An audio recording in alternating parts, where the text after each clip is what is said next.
All right.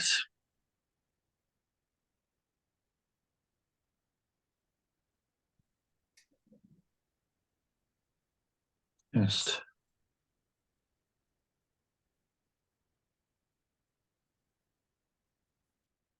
in my screen.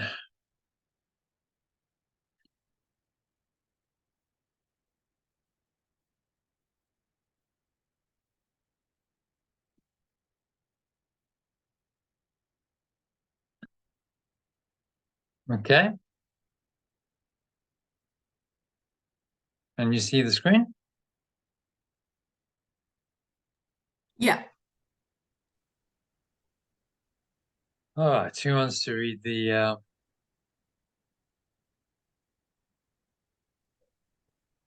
can quote? go. Yeah. Thanks. Okay.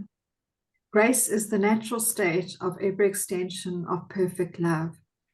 When they are not in a state of grace, they are out of their natural environment and do not function well. Everything they do becomes a strain because they were not created for the environment that they made.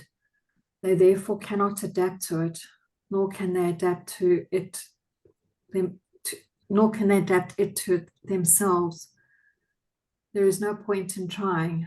The extensions of perfect love are happy only when they are in the state of pure formless awareness of perfect love. This is the only state in which they will not experience strain, because that is where they belong. It is also the only state that is worthy of them, because their own worth is beyond anything they can make.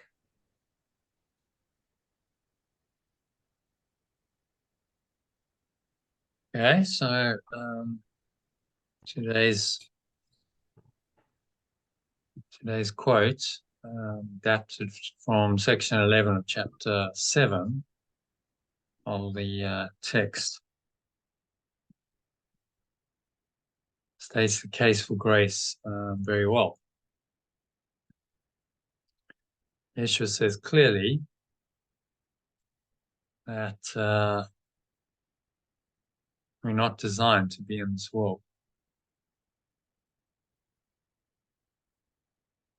which is where we experience being out of our natural state of being one with God or perfect love. And there's no point in trying to adapt to the world or adapt it to suit us, which humanity has been trying to do for a long, long time.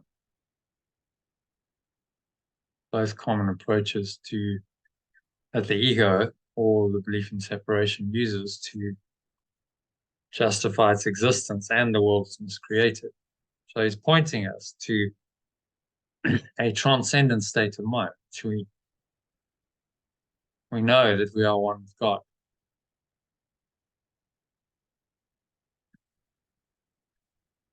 Which means that our awareness is merged with pure formless awareness of perfect love itself. And this awareness has become our only awareness.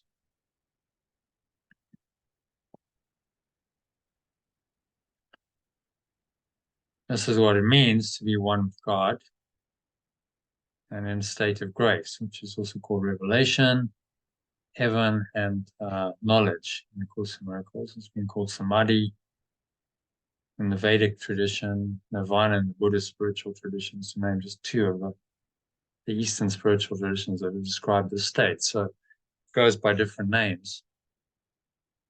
So one of the key ideas of grace, called by any name in these traditions, is that it is not earned, but given freely by our creator or source as the awareness of itself,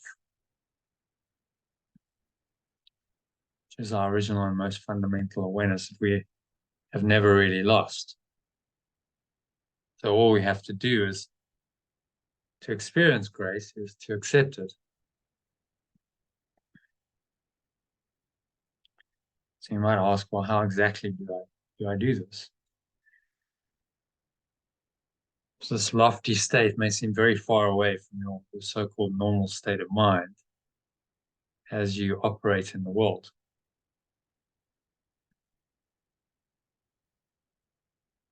as Yeshua explains in the same section, paragraph preceding this, the one that I quoted, the entire book, Course in Miracles book, is a course in training your mind to get ready for grace.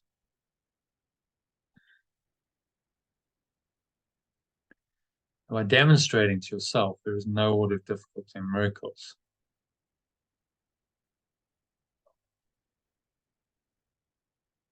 You will convince yourself that in your natural state, there is no difficulty at all because it is a state of grace.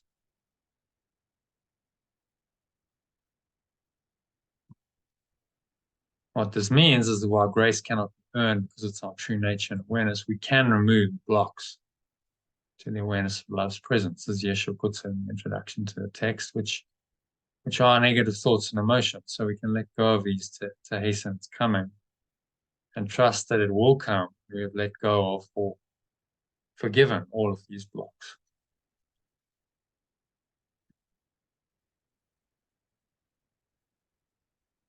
So Yeshua expresses this idea in Course in Miracles very simply by saying that God takes the final step, indicating the coming of grace into our awareness is beyond our conscious control, but will happen automatically. We are ready for pure formless awareness of perfect love to become our whole reality and our only experience again.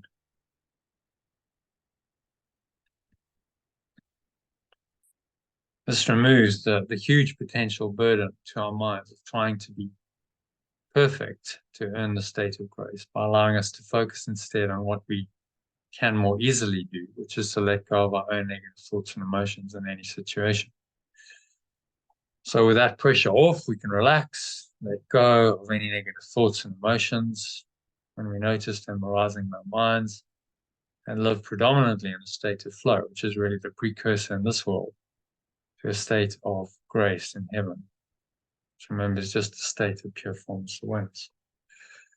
So if you didn't watch the documentary about Martin Luther, film will help you understand the hold that guilt and the belief he was a sinner, and did not deserve God's grace, can have over the mind, even a highly intelligent man like Luther.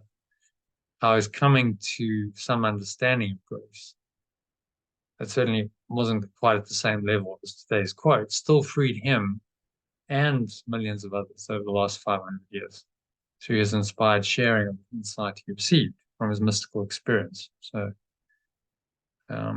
interesting that the whole major seminal event in Western history, in fact in world history, because the Reformation preceded the Renaissance, and the Renaissance led to the Industrial Age, which has profoundly changed the world as we know it. And the movie will also give you a good insight into this time of Martin Luther, exactly 500 years ago, when Europe was going through an undoing of the old corrupt power of the church,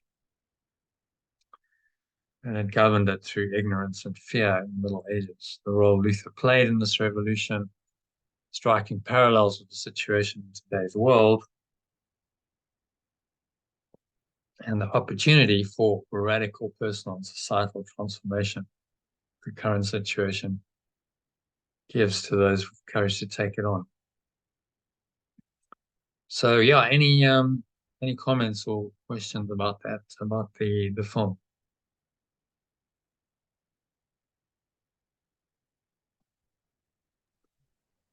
Anyone watch it?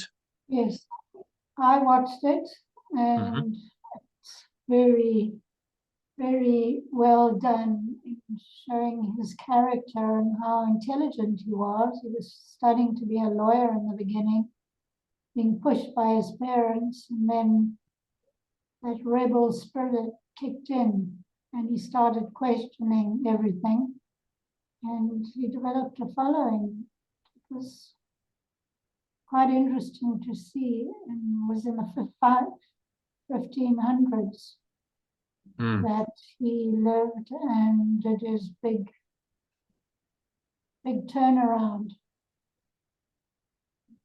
Yeah, it was his own personal journey, spiritual journey, but that led, that kicked off this whole Reformation process, because the teachings of the church had become corrupted.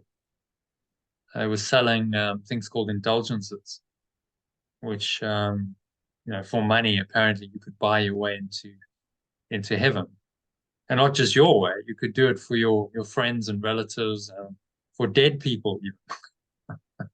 So it was just it was a scam, and he called it for what it was. He said this has got nothing to do with scripture and nothing to do with truth.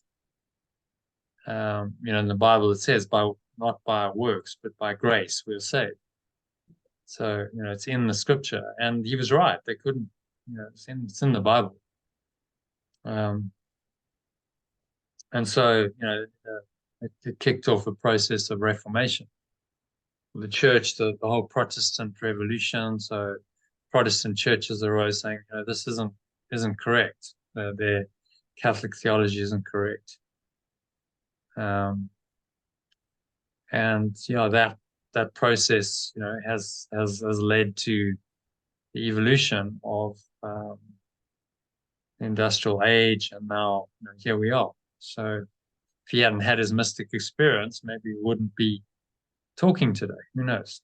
I think Europe was ripe for Reformation anyway, so it would have happened in some way. But he was kind of the chosen channel, and really it was a lightening of the load of sin and guilt, and that's the key point for me. It came through that he let go of some guilt to an extent, and that lightening of the load, burden in his mind, freed him, and then that was the basis of freedom, and many people experienced through his work. He was interesting. He was the world's first best-selling author. So apparently, about 25% of all the books published in Europe were his books at one point. So.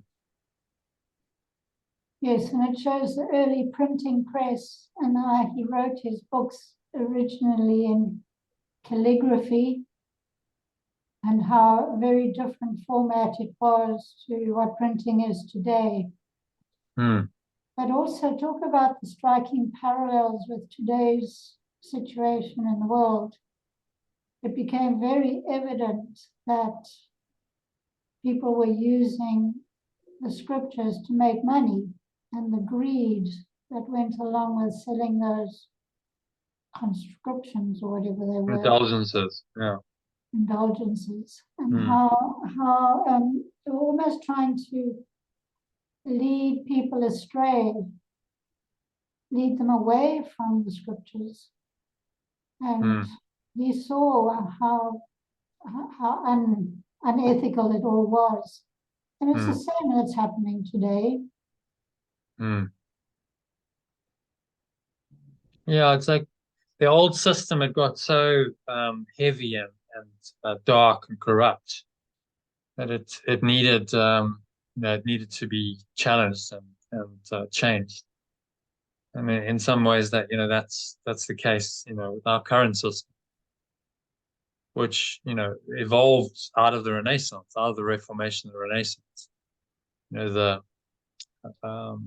so-called Illuminati challenged. They were the enlightened ones that challenged the power of the church. Said, no, this is not right. This is not for the good of humanity. So they were trying initially to bring about an awakening, to free people from the dogma of the Catholic belief system, sin and guilt, and being really manipulated by the church into paying to go to heaven. indulgences. It was crazy. So that's how it started, as a counter to that very heavy, oppressive thought system, and science was sort of liberation from that. You could question the dogma of the church through science. But now, after 500 years, it's got equally oppressive. And we have, as Rupert Sheldrake says, there's science is no longer objective. It's a dogmatic belief system. So it's no more than another religion, which most people believe in by default, although they wouldn't think of it as a religion. It's a belief system.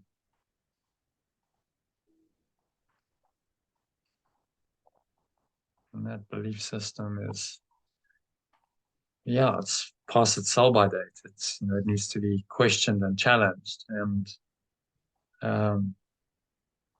let go of to reveal another one. And that's really what we're in the process of, just as he was 500 years ago. He was one of the seminal figures in challenging the status quo and saying there's a better way.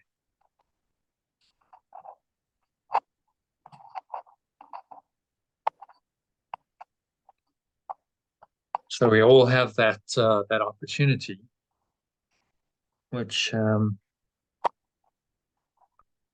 is up to each person to take. It's about your own spiritual growth, your own personal transformation, but then that can lead to a collective one. You can be inspired to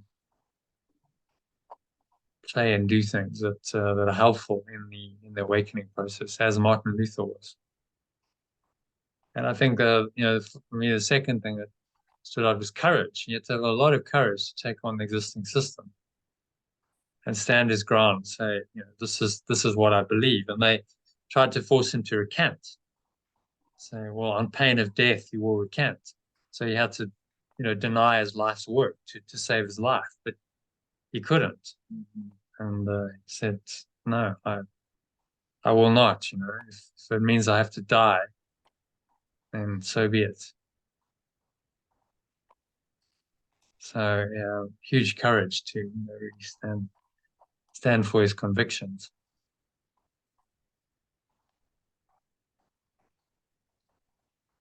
Any other comments, questions on that movie? Anyone else watch it?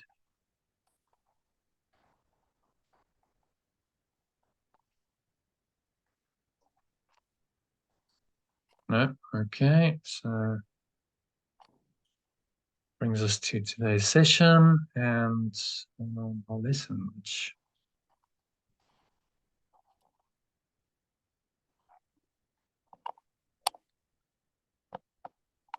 is lesson 168. So dive into that.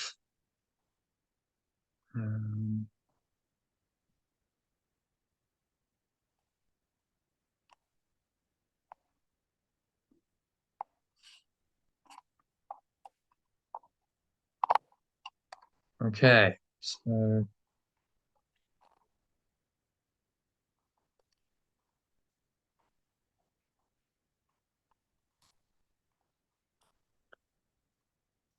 your grace is given me, I claim it now. Or alternatively, he wants to read the lesson and the first paragraph.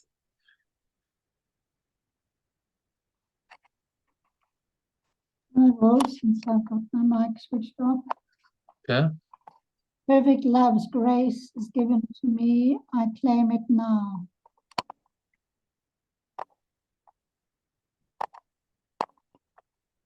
Your grace is Your given me. grace is given me. I claim it now. Okay, so you can read paragraph 1. God speaks to us. Pure formless awareness of perfect love speaks to me. Shall we not speak to him? Shall I not speak to it? It is not distant. It makes no attempt to hide from me. I try to hide from it and suffer from deception. It remains entirely accessible. He loves his son, number 7. It loves its extension. There is no certainty except this, yet this suffices. It will love its extension forever. And when my mind remains asleep, it loves me still. And when my mind awakes, it loves me with never-changing love.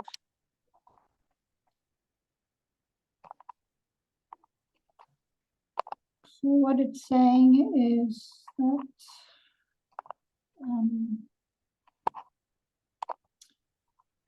that pure formless awareness of perfect love is always communicating with us, and yet we don't speak, we don't ask for help, we don't have a relationship that's ongoing.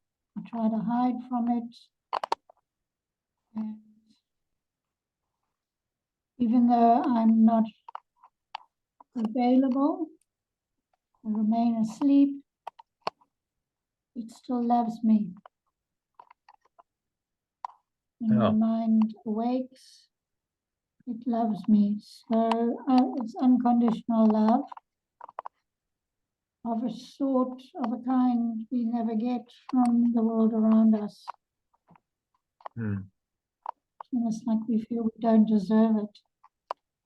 I mean, if you're living with guilt, who can love me? But if I can believe that I'm innocent, then this grace can come upon one. That's when miracles start happening. Yeah, letting go of the seeming unworthiness of love, and accepting that there is no sin, there is no guilt. You never did anything wrong. You're not condemned, judged by your source. You're perfect, just as you are. You're saying this is the only thing that's certain.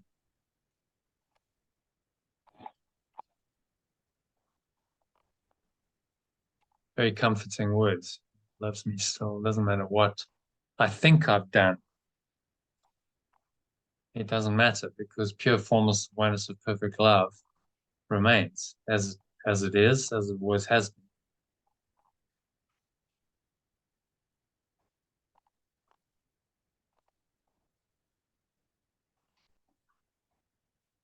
Okay. Any other thoughts on number 1?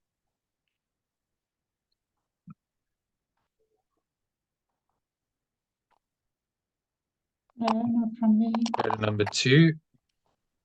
No, it's good. Comforting. What did you say, Kim? No, I'm just saying it is comforting.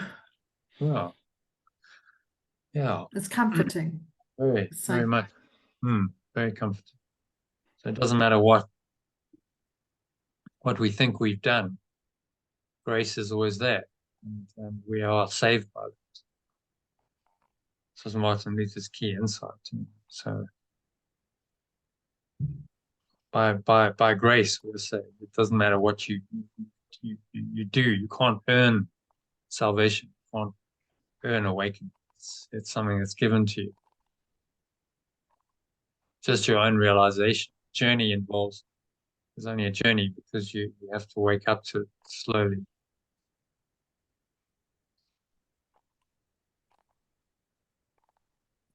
Okay. Do you want to read number 2, Kim?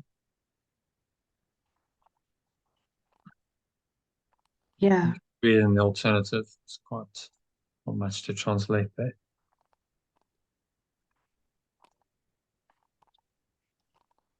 If I only knew the meaning of its love, hope and despair would be impossible.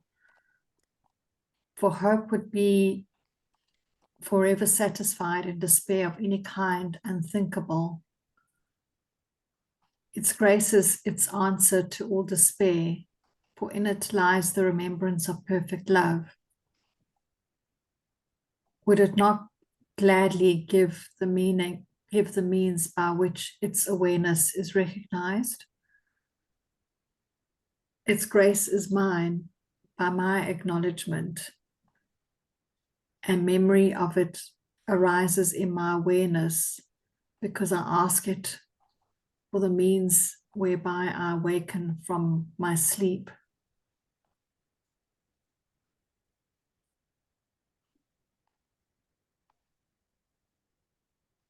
Okay, so thoughts on that?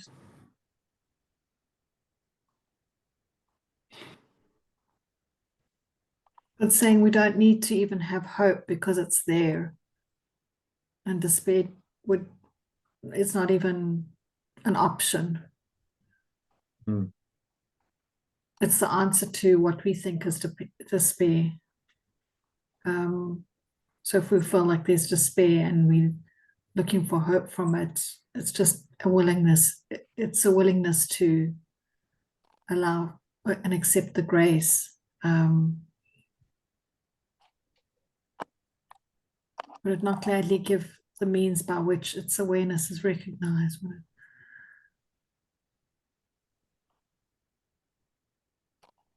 I mean, it's there and it just wants to be there to be given and accepted if we acknowledge it. Yeah.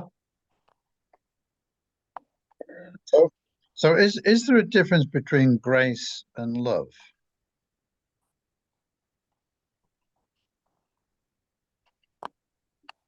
What do you think, John? Well, I'm just kind of, I'm just replacing the word love for, I'm changing the word grace for love, and it's reading the same, it's coming across the same thing.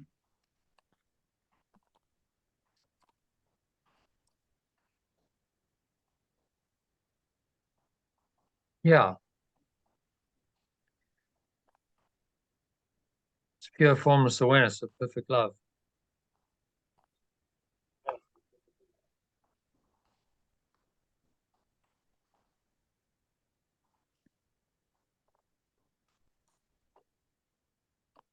That's the grace.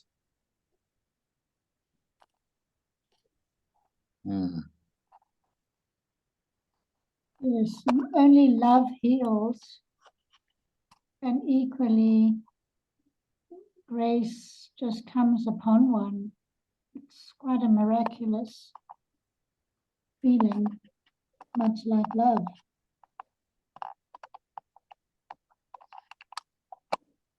Yeah, just another Well, word. it's saying in this lesson, isn't it, that I mean, it's saying in this lesson that grace is always with us if we open up to it, isn't it? Yeah. That's my understanding. I mean, It isn't just something that comes to us when we open up sufficiently to it. It's which is kind of, I mean, I'd always understood grace to mean the kind of final step that God makes to bring us back to heaven, I suppose. But it isn't, is it? It's much bigger than that. It is love, or it is remembrance of love, which is there all the time. Yeah. It's a pointer, just another pointer to awakened state. Pure formless awareness of perfect love. It's talking about the process Yeah, I mean, of that as well as the final state.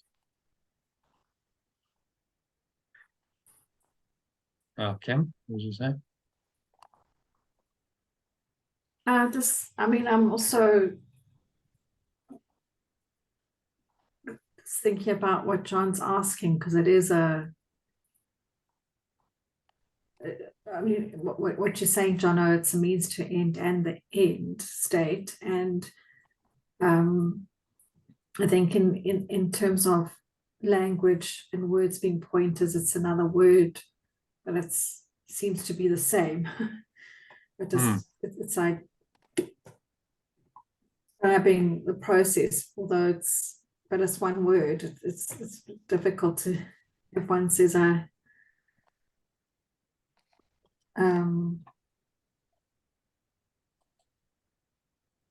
the grace of God, for example, by the love of God, is it the same thing? Yeah. I think grace, is a state of pure formless awareness, of perfect love. And it's process of awakening to that state. So grace and flow are quite, closely related. Grace is kind of, the way he uses it in the text is some kind of intermediate state. It's like the bridge between this world and the other. So as you let go, you experience more grace.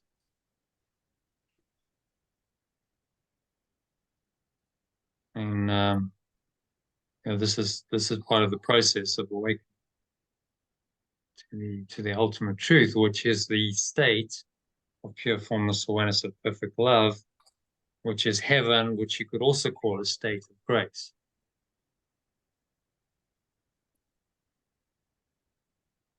But grace is the process of awakening to that. Let me just pull up the Holy Trinity. I think,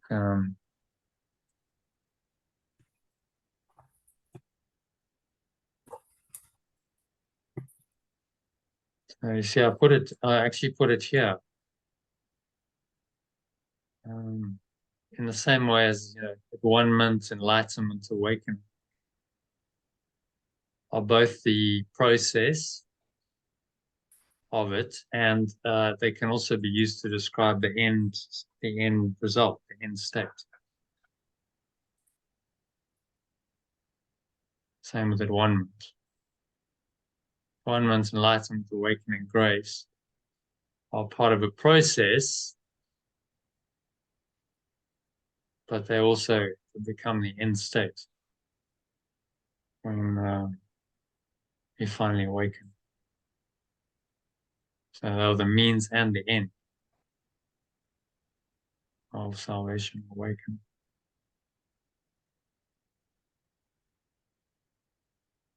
Does that make sense? Yeah, I think so. Yeah.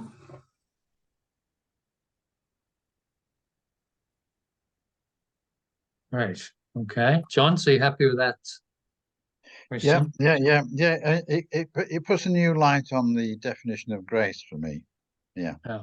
Yeah.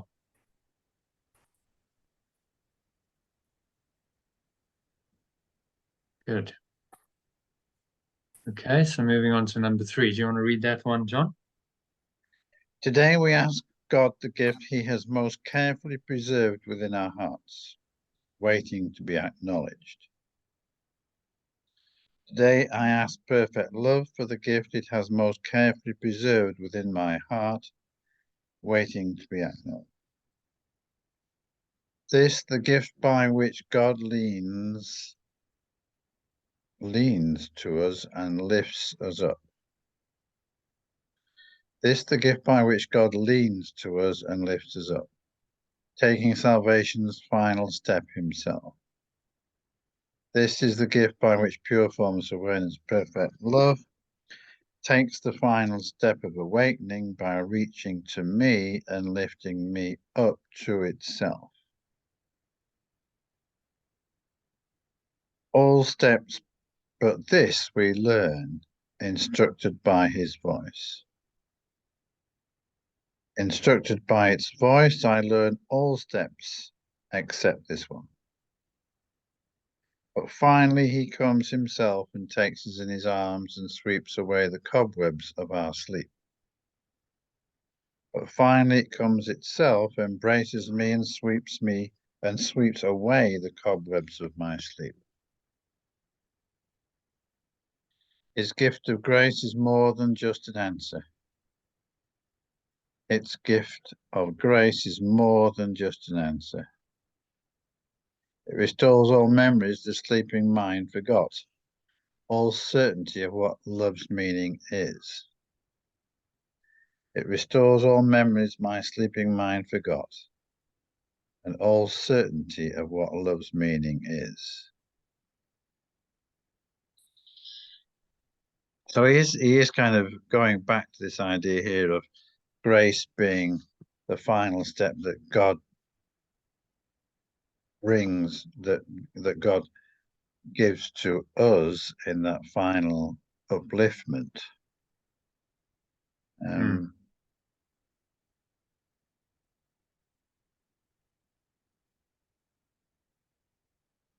But what we're doing here is kind of embracing this larger understanding of the word grace.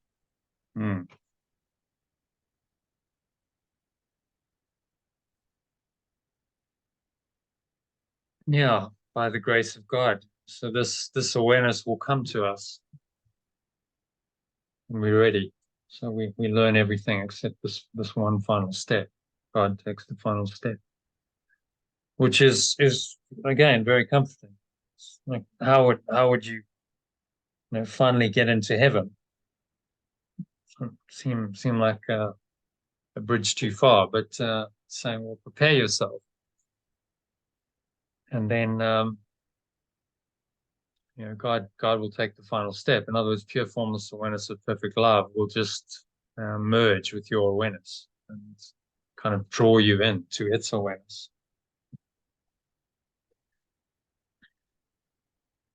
And that will happen when you're ready. It reminds me of a Star Wars scene when Luke Skywalker becomes one with the Force. Yeah. Which one was that? The last Skywalker, I think, the one where he...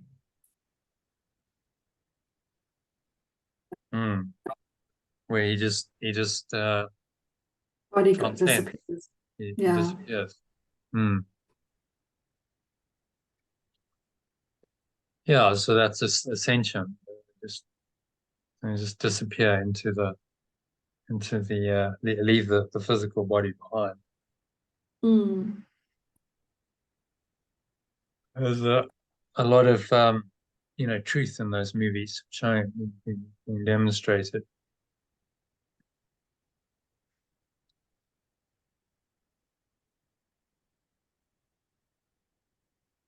Yeah.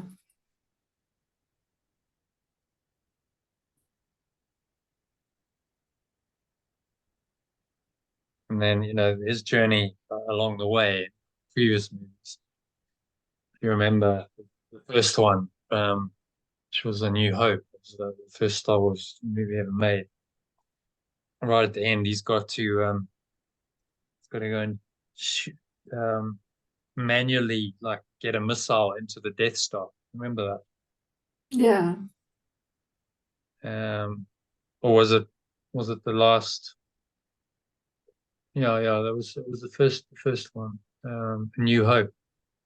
Yeah. And this voice says, trust the Force, trust your feelings. And so there's a merging with that, and the Force takes over, and the Force does it,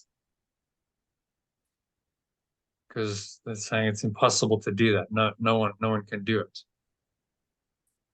but he does it because it's the force does it. Well, that's what we would call spirit, presence. The spirit does it through us.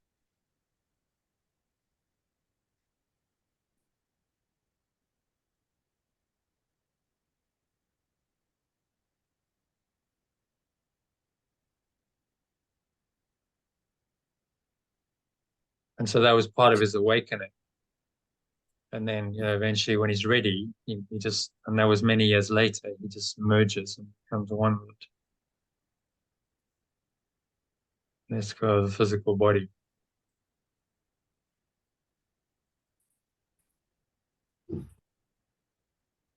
Those all memories must leave your mind forgotten, all certainty of what love's meaning is. So then, the experience becomes total. Grace fully realized is pure formless awareness of perfect love.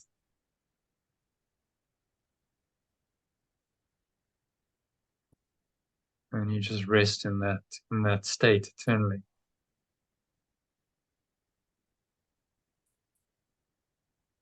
Okay. Yeah. Any other thoughts on number 3? No, I think it's good. All right. And number 4. Let's get Elaine. Elaine, can you read for us? Yes. We can read.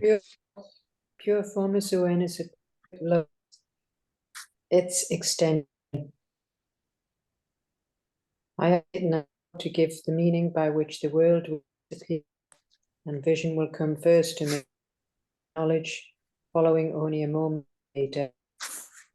For in grace, see pure formless awareness envelop the whole world in unconditional love, and watch fear disappear from every face as hearts rise up and claim this pure formless awareness as theirs. What now remains that the state of pure formless awareness be delayed a moment longer? What is still undone when I have let go of everything?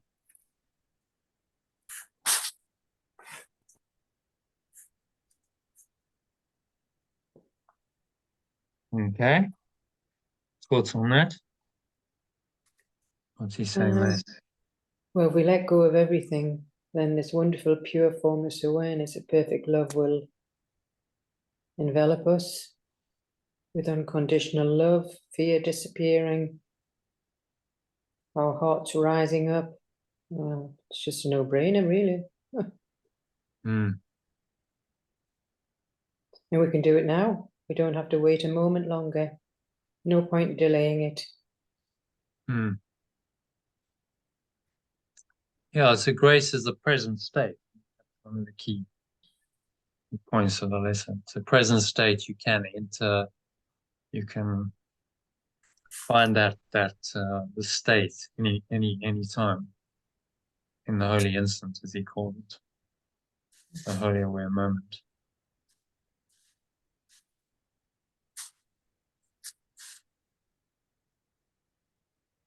Becomes yours. And then again, he's talking about extending out, to extend this out to others.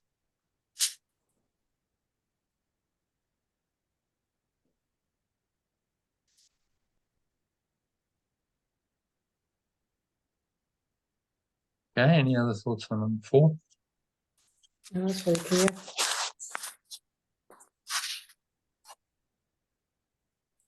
Okay, so 5. Whose turn is it? It's back to who started. Was it Christine? Yes. You can read number 5. It is a new and innocent day today, for I receive what has been given to me. My faith lies in the giver, not my own acceptance. I acknowledge my mistakes, but pure formless awareness of perfect love, to whom all error is unknown, is still the one who answers my mistakes by giving me the means to let them go and rise to it in gratitude and love.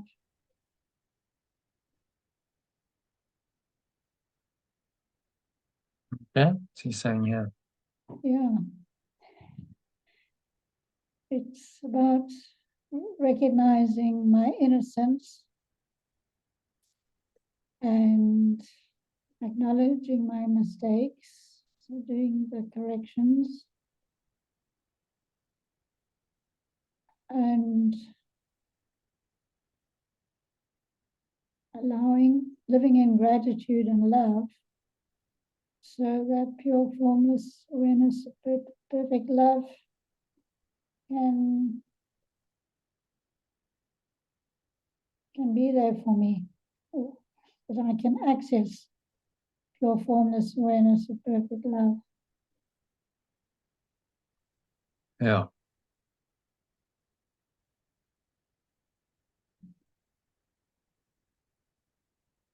My faith lies in the giver.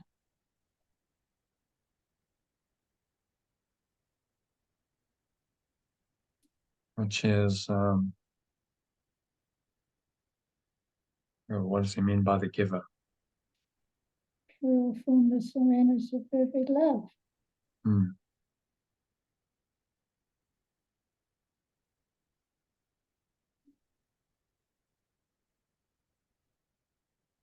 Could also be remembrance of perfect love and acceptance. But I think he's talking here about the ultimate source. So doesn't bring the Holy Spirit into it. He's talking about the grace of God, grace of the state of pure formless awareness, of perfect love, to whom all error is unknown.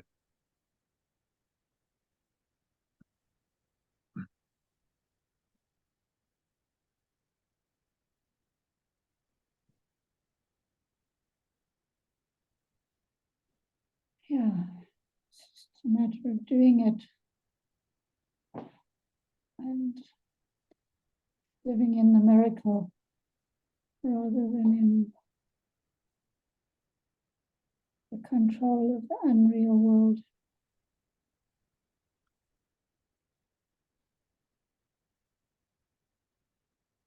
Yeah, I'm willing to let go of all of our mistakes and anyone else's mistakes. Notice how ego likes to focus on error, make it permanent and real and punishable. So it loves to condemn others because it makes its thought system real and makes your separate self real. But they are just mistakes. I'm the one who answers my mistakes. So, Yes, it was quite interesting in that moving how that, what's his name again, Martin Luther, yeah. was studying to be a lawyer who is very in the mind. It's a matter of justice and deciding who is right and who is wrong. And ultimately, he was being judged and terrorized by the church or by society for his outlandish views on what was right and what was wrong. And you could see how he surrendered to that there is no right or wrong. He stood by what he felt was true for him, and he lived an authentic life with great courage. And in the end, you see there is no right or wrong other than what you choose to live, and then you will reap the consequences of your mistakes. Yeah, well, right and wrong, maybe a softer, a better word is a mistake. Something's wrong. It's just a mistake. It's an error that we've made, which needs correction. So he was correcting an error that was made by the church, because it was spiritually speaking and ethically and everything. What they were doing was not correct. So you could say it was wrong, but it's just a mistake. It's just an error. That's what we always have to remember. Even if someone's made these egregious errors and the church had institutionalized the practice, it's just a mistake. They're not really guilty. Nothing's really happened. No one's really guilty for doing anything because none of it's true. And that's the ultimate lesson. Yes. We're all here to learn. Such a simple lesson, really, isn't it? You think, well, that's pretty simple. But it goes completely against our whole experience here in this world. Completely undoes that experience, which is why I find it difficult. Because we seem to be in the world, living in it, and various things and circumstances and people and relationships and so on all seems to be real, but we have to continuously remind ourselves that it's not, and that we're living in a dream world.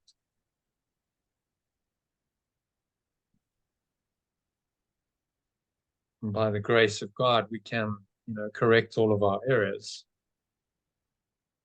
by just perceiving them correctly and restore our minds to grace in the process. Yes. And it gives us the means to let them go. The means is to bring everything to grace, to pure formless awareness of perfect love. And in that awareness, there are no mistakes. So then you've let them go.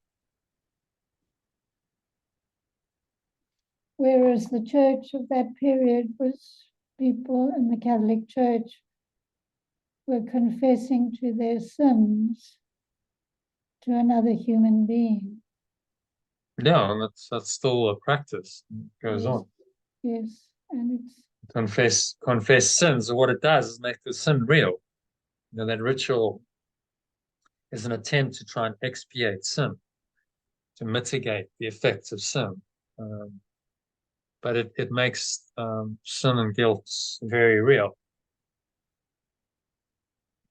And so it doesn't really get rid of it in the perceiver's mind. It's like, well, temporarily you might have some relief because you've been to see the priest and he's given you the blessing, and there's a cathartic process, whenever you express something. But then you got to do it again and again. There's no like a permanent, okay, look, the sins are forgiven and you're free because you're innocent and holy, and so sin is really impossible. That's way beyond what that thought system teaches. But that is the ultimate truth, that there is no sin. We are all free. We are all innocent and holy, and that's given by grace. That's because of the nature of pure formless awareness of perfect love, which is completely innocent and sinless and pure formlessly aware. So there can be no sin in that. Yeah, it's actually a beautiful paragraph. Yeah, it's a lovely lesson. By grace, we are saved. Okay, any other thoughts on number 5 then? No, it's very clear. Okay, so number 6, it's a very short one, only 6 paragraphs. So, Kim, I think it's you to read.